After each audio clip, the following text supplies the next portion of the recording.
But anyways, the Apollo 19 and 20 missions were secretive, covert missions, joint missions with the Russians, the USSR. And there's actual video and photos of them going to this particular area and going into the dark side of the moon and landing near this particular ship.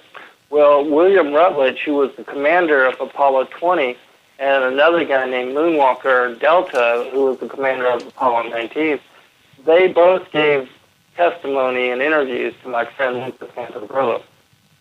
But in their testimony, they talked about how they went to this one particular area. They found this craft that was 4.7 kilometers long. It looked like, they describe it as a Pearl Harbor. It looks like that this particular craft, there were two other craft there too that were triangular shaped, that these crafts were trying to leave in a hastily fashion. There's also a city there.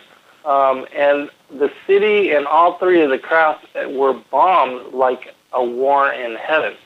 Well, they also found one particular body of a woman that looked like an Egyptian woman.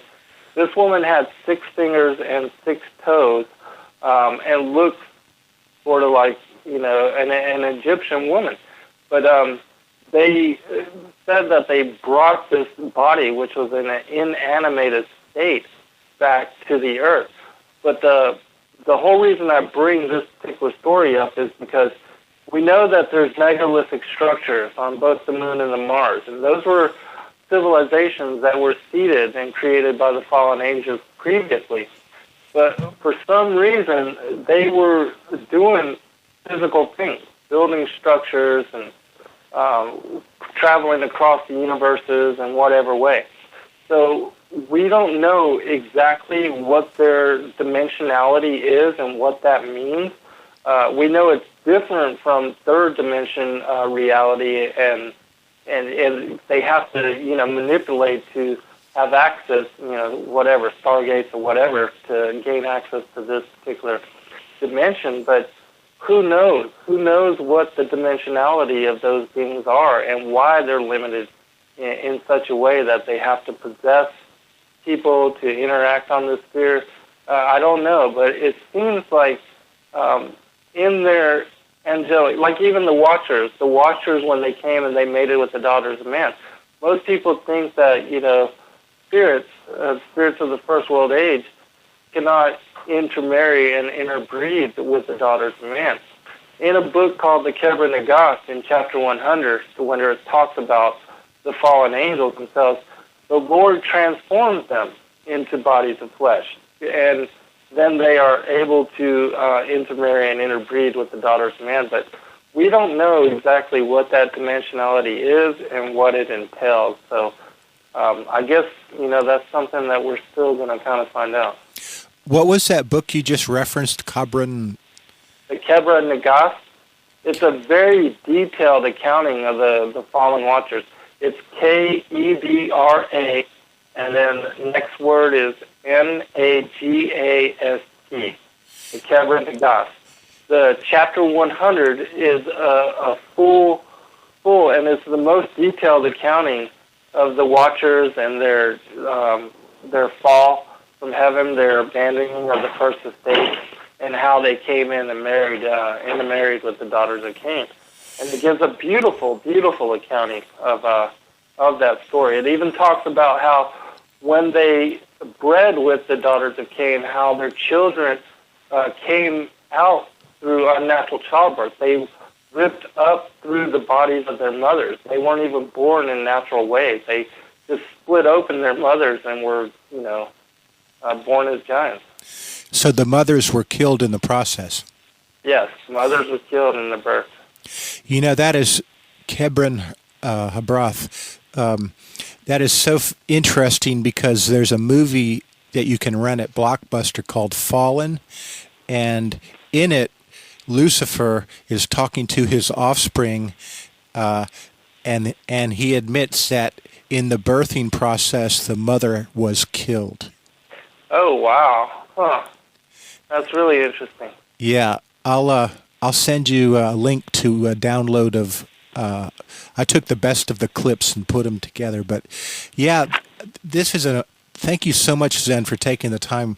I got some more questions if you have a few more minutes, but no problem. I'm so thankful to you for this. Reptilians.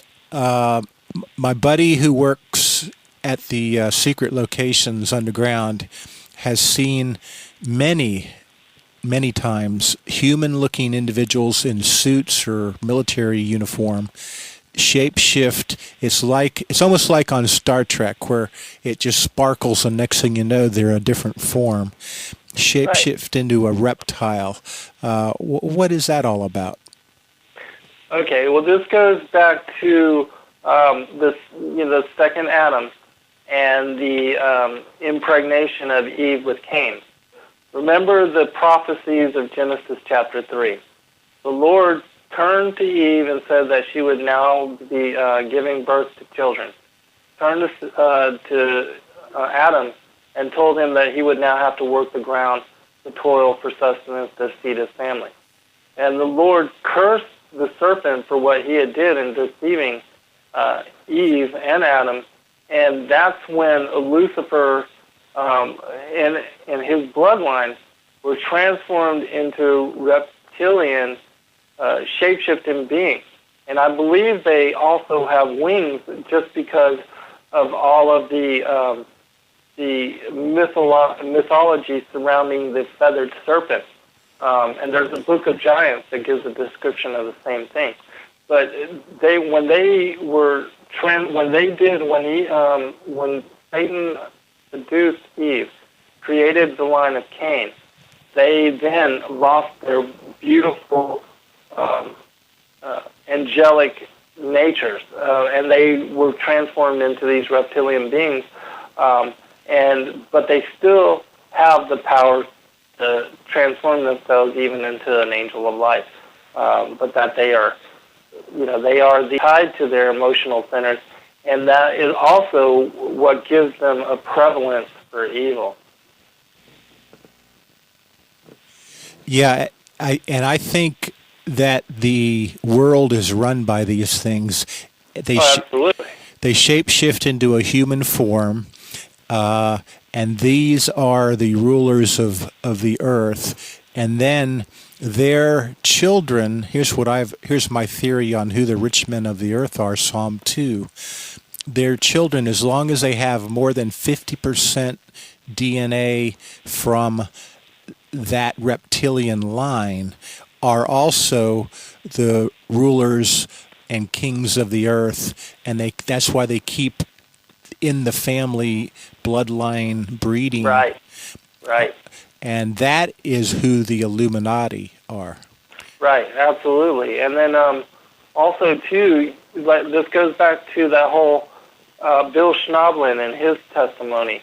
At the highest levels, because we know all the Illuminati families are tied into Satanism and Luciferian rites, and that they're all part of these Freemasonic, really dark religions and occultism. But remember, his testimony was that at the highest levels of Satanism, they can go into two paths, lycanthropy or vampirism, to where they actually become werewolves and vampires.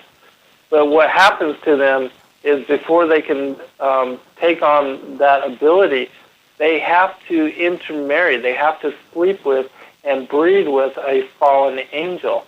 And it's they're breeding with the fallen angel and becoming possessed by these fallen angels that also gives them the ability to do these things.